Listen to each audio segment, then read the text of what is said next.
Anda masih bersama kami di Berita Padang. Bagi Anda yang baru saja bergabung, kami hadirkan kembali 3 berita utama pada pagi hari ini.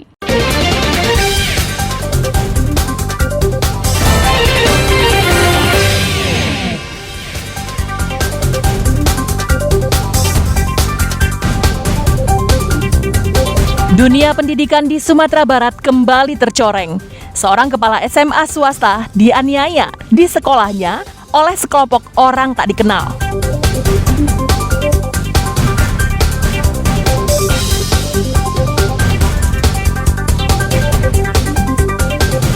Tiga pencuri ternak babak belur diamuk massa.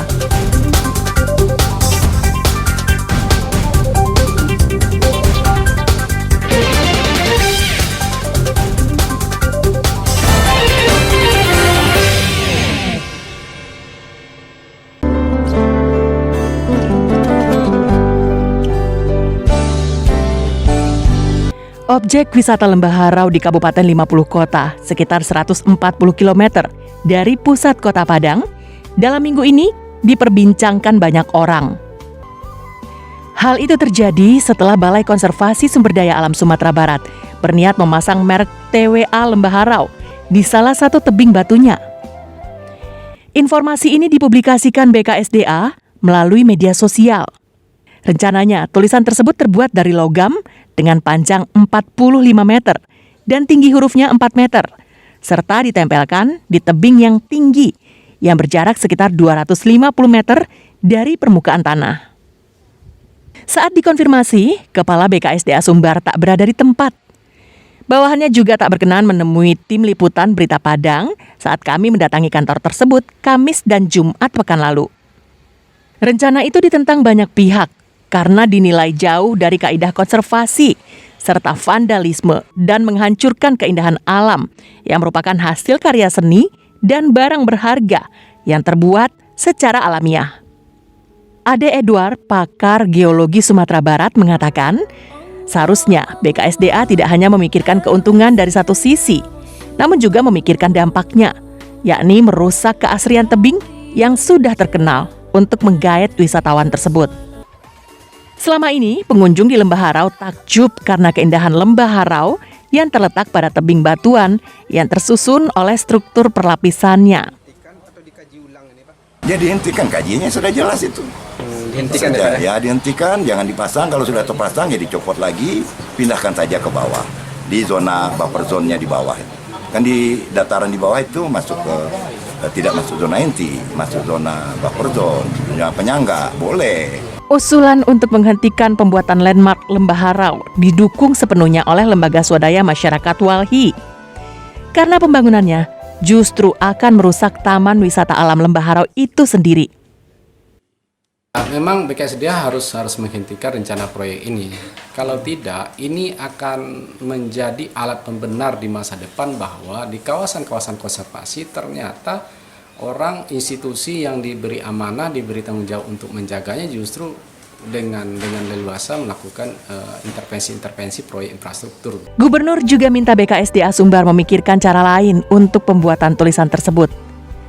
Menurut Mahyeldi, semua orang sudah tahu jika kawasan tersebut adalah Lembah Harau, sehingga pemasangan tulisan dengan skala besar dinilai sebuah tindakan yang mubazir. Dan yang terpenting sekali kan adalah keorisinilannya, jangan sampai terganggu kan gitu. Ya bisa ada program pelaku di sana, jangan sampai merusak, jangan sampai menghilangkan. Ya. Nah, itu makanya perlu dikaji kira-kira bagaimana urgensinya itu. Barangkali mungkin tidak mesti di dinding misalnya, bisa mungkin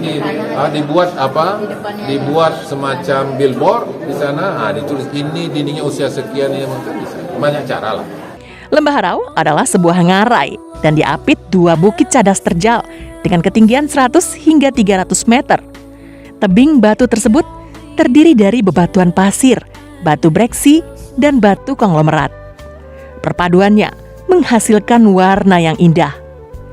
Hasil penelitian geologi, batu yang ada di tebing Harau termasuk batu yang langka di dunia. Robi Ham melaporkan dari Padang.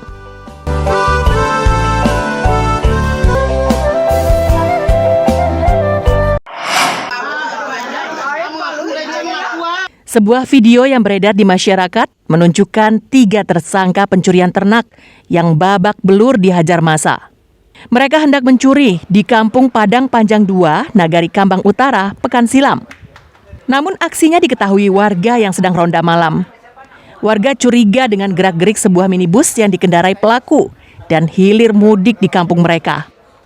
Setelah dicegat dan diperiksa warga, di dalam mobil itu ditemukan tali sepanjang 10 meter yang diduga dicurigai digunakan untuk mengikat ternak yang akan dicuri. Selain itu, mobil tersebut beraroma tak sedap seperti bau kotoran sapi. Mobil itu juga tak memiliki bangku belakang. Warga pun memastikan jika ketiganya adalah pencuri ternak yang sedang mencari mangsa. Beruntung polisi datang ke lokasi sehingga ketiga pelaku bisa diselamatkan dari amukan warga dan dibawa ke Mapolsek Lengayang. Hasil pemeriksaan, ketiga pelaku mengakui profesinya sebagai pencuri ternak dan telah beraksi di banyak tempat di pesisir selatan. Modusnya pada malam hari mereka mencuri ternak yang telantar. Ternak diikat dan dimasukkan ke mobil yang memang telah disiapkan sebelumnya. Sekali beraksi, mereka mampu mencuri 3 sapi sekaligus. Mereka hanya butuh waktu 10 menit, mulai menangkap sapi, mengikatnya, merobohkan sapi, dan mengangkatnya ke dalam mobil.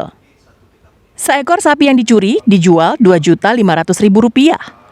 Hasilnya dibagi rata setelah dikurangi sewa kendaraan dan biaya operasional. Ini mereka lakukan secara kontinu sepertinya di beberapa tempat. Mereka melakukan dengan menggunakan mobil rental, dan kemudian nanti mereka berbagi dengan pemilik mobil. Sampai saat sekarang kita masih dalami mereka ini menjualnya kepada penampung di mana dan siapa, serta bagaimana keterlibatan daripada si pemilik mobil. Ketiga pelaku masih diperiksa di Mapolsek Lengayang. Polisi menjeratnya dengan pasal 363 dengan ancaman hukuman maksimal 7 tahun penjara. Banta Fauzan melaporkan dari pesisir selatan.